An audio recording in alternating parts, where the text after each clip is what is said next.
कैसे हैं आप लोग। बहुत दिनों के बाद वीडियो बना पा रहा हूँ क्योंकि थोड़ा सा ये आपको पता ही है, पहले इंडिविजुअल की आईटीआर, फिर कंपनीज की और टैक्स ऑडिट वगैरह में थोड़ा सा टाइम नहीं मिला। और अभी टैक्स ऑडिट की डेट एक्सटेंड हो गई है 10 नवंबर, और कंपनीज की जो ऑडिटेड वाले केस हैं उनकी आईटीआर की डेट भी एक्सटेंडेड हो गई है 1 मंथ काफ़ी। सो अभी थोड़ा रिलैक्स है प्रोफेशनल्स के लिए, थोड़ा सा ये गवर्नमेंट ने रिलैक्स किया है। ये चीज़ें अगर फेस्टिवल से पहले करते तो ज़्यादा बेहतर रहता, बट एनीवे जब हुआ तब सही। बट आज का वीडियो मैं बना रहा हूँ ये जीएसटी में कुछ इम्पॉर्टेंट चेंजेस जो 1 नवंबर से हो रहे हैं, तो उसके रिगार्डिंग हम डिस्कशन रहेगा हमारा इस वीडियो में। सबसे पहला तो डिस्कशन ये रहेगा कि जो जीएसटी रजिस्ट्रेशन में बहुत प्रॉब्लम आ रही थी, जो उसको कहीं ना कहीं गवर्नमेंट ने उस पर एक ध्यान दिया है, और अब वो 3 डेज पे लेके आए हैं उसको। जो प्रीवियस था ना, लाइक पहले जब हम अप्लाई करते थे विदिन 3 डेज जीएसटी आना होता था, या क्वेरी आनी होती थी, या मोस्टली जीएसटी आ ही जाते थे। तो बट अभी कुछ कंडीशंस रखी गई हैं कि जिन लोगों की B2B सेल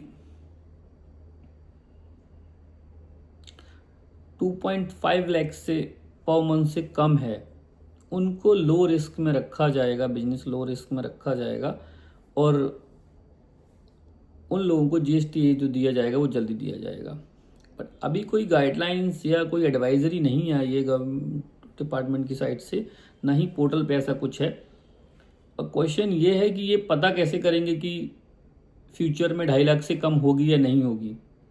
रजिस्ट्रेशन लेते टाइम सपोज मैंने फॉर्म बनाई हो, मैं आज ही रजिस्ट्रेशन के लिए अप्लाई कर रहा हूँ, तो अभी तो मेरा जीरो टर्नओवर है, मुझे नहीं पता कि मैं 1 मंथ में 2.5 लाख से ज़्यादा करूँगा B2B की ट्रांजेक्शन या नहीं करूँगा।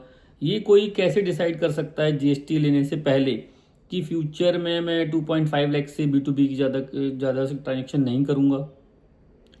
तो मेरी तो समझ में नहीं आ रहा ये कैसे पॉसिबल है, या ये क्या डिक्लेरेशन लेंगे इसके रिगार्डिंग, या गवर्नमेंट कैसे डिसाइड करेगी कि आप 2.5 लाख से ज़्यादा का ट्रांजेक्शन नहीं करेंगे मंथली B2B। तो ये तो थोड़ा सा देखने वाली बात होगी। अभी इसके रिगार्डिंग कोई ना कोई एडवाइजरी आ जाएगी पोर्टल पे, तो तब हम देखेंगे इसके बारे में कि क्या रहेगा।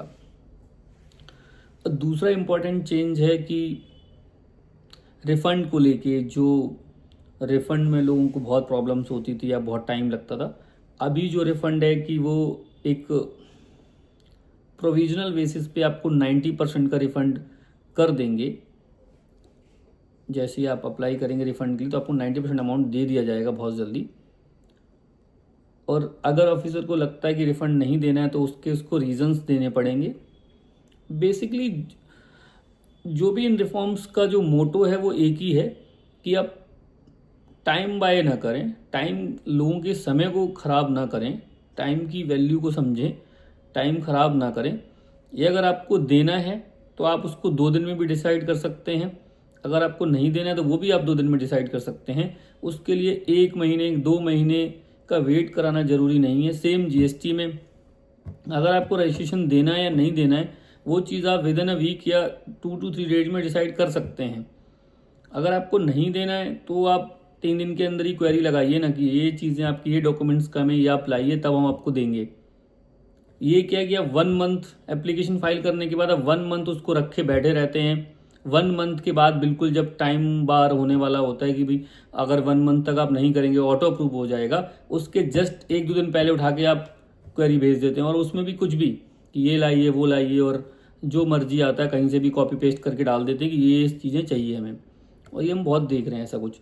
और अजीब सी सिचुएशन है ना, आप कहीं कंप्लेन कर सकते हैं ना कुछ, और एक पैरेलल सिस्टम चल रहा है इस देश में, ऑल ओवर इंडिया चल रहा है ये जीएसटी के केस में स्पेशली। चाहे कोई सा भी केस हो आपका, और आप लोग शायद बेहतर समझ रहे होंगे, आप कमेंट में बताइए कि क्या करना पड़ता है और क्या फेस करना पड़ता है। आप सब लोग जो भी कंसल्टेंट हैं जो इस जीएसटी में काम कर रहे हैं, सबको ये प्रॉब्लम फेस हो रही है और सबको पता है कि रीजंस क्या हैं। एनीवेज इसको छोड़ते हैं। और तीसरा एक चेंजेस ये है कि अभी जो क्रेडिट नोट को हमें एक्सेप्ट या रिजेक्ट का ही ऑप्शन मिलता था, उसकी जगह एक पेंडिंग वाला ऑप्शन और आ गया है कि आप उसको पेंडिंग छोड़ सकते हैं 1 मंथ के लिए, मंथली है तो क्वार्टरली है तो क्वार्टर के बाद 1 मंथ का और टाइम मिल जाएगा। वो कंसल्टेंट को पहले टैक्स पेयर से पूछना पड़ेगा, फिर टैक्स पेयर अब दूसरी पार्टी से पूछेगा कि क्या रीज़न है, क्यों है। बहुत टाइम नहीं पता होता है लोगों को, तो इसलिए ये एक अच्छा स्टेप, वेलकमिंग स्टेप है। तो ये है चेंजेस। और दूसरा हमारा नवंबर 30 नवंबर जैसे कि इनपुट वाला जो है, तो वो टैक्स कंसल्टेंट्स को ध्यान रखना चाहिए कि अगर आपका प्रीवियस ईयर में कोई भी इनपुट रह गया है, आप क्लेम नहीं कर पाए हैं, तो यही आपके पास लास्ट मंथ है। आप अपना इनपुट रिकन्सिलेशन बनाएं अच्छे से और उसको आप बिफोर 30 नवंबर एनुअल रिटर्न फाइल करके उसमें सही रिपोर्ट कर सकते हैं, जिससे कि आपको इन फ्यूचर प्रॉब्लम ना आए। ये सारा 1 नवंबर से एप्लीकेबल हो जाएगा और जब आप अपना रिटर्न में पोर्टल पे जाके देखेंगे, लॉगिन करके देखेंगे, तो आपको ये चीज़ें दिख जाएंगी। IMS में आपको क्रेडिट नोट और ये जो मैंने बताया आपको पेंडिंग का जो ऑप्शन है वो मिल जाएगा, है ना। और जो रिफंड का है, जो SCZ और एक्सपोर्ट वाले लोग हैं उनके लिए ये रिफंड वाले चेंजेस हैं, उनके लिए वो बेनिफिशियरी हैं। और दूसरा इसमें एक और है, लाइक इनपुट उसमें जो पेंडिंग वाला था ना, जो ITC वाला, उसमें जैसे किसी ने डेबिट नोट डाला तो आपको वो उतना ITC रिवर्स करना रहेगा। बट क्या होता है ना, कभी कभी कुछ लोग मिक्स सप्लाई में डील करते हैं, लाइक टैक्सेबल प्लस एग्जम्प्टेड, तो वो जो इनपुट को ना उसी रेशियो में यूटिलाइज करते हैं। सपोज मेरा 10,000 का इनपुट था किसी बिल में और मैंने उसमें 6,000 का क्लेम किया और 4,000 का रिवर्स किया, क्लेम ही नहीं किया। अगर उस इनवॉइस का कोई डेबिट नोट, क्रेडिट नोट डालता है अपने में, मेरे पास डेबिट नोट आता है, तो मैं जो उसका जो इनपुट है ना पूरा 10,000 क्यों रिवर्स करूंगा, क्योंकि मैंने क्लेम ही 6,000 किया था उस इनपुट के अगेंस्ट इनपुट। तो मुझे जो रिवर्स करना है वो अपना पोर्शन ही रिवर्स करना है जितना मैंने यूज़ किया था। तो वो ऑप्शन इनेबल हो गया इसमें कि आप सिर्फ 6,000 को ही रिवर्स करें।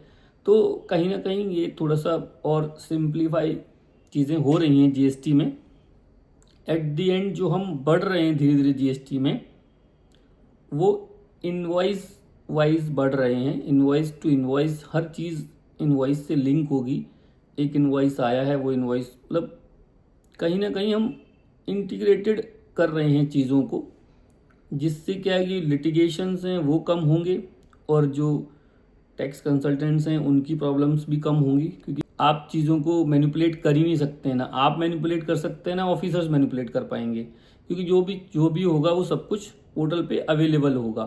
तो आपको एक क्लिक पे पता चल जाएगा कि आपने क्या एक्सेस यूटिलाइज किया है और क्या कम यूटिलाइज किया है, क्या आपका फंड पड़ा है पोर्टल पे या आपने एक्स्ट्रा यूटिलाइज किया है। और जो भी ईयर्स का है वो कहीं ना कहीं मुझे लग रहा है कि इन फ्यूचर ऐसा सिस्टम आएगा कि आप एक क्लिक करेंगे और आपको सारी चीज़ें अवेलेबल हो जाएंगी। जो भी आपकी टैक्स लायबिलिटी होगी अब वो आप पे करेंगे ऑनलाइन और वो मैटर क्लोज हो जाएगा। तो कहीं ना कहीं हम डिजिटलाइजेशन की तरफ बढ़ रहे हैं और ज़्यादा डिजिटलाइज होंगी चीज़ें इन फ्यूचर, और ये जो AI का यूज़ और बढ़ेगा। तो ये जो रिकन्सिलेशन और ये नोटिस और ये सब जो हैं कहीं ना कहीं ये ख़त्म होते नज़र आएंगे और लोगों के लिए चीज़ें बेहतर होंगी। Thank you.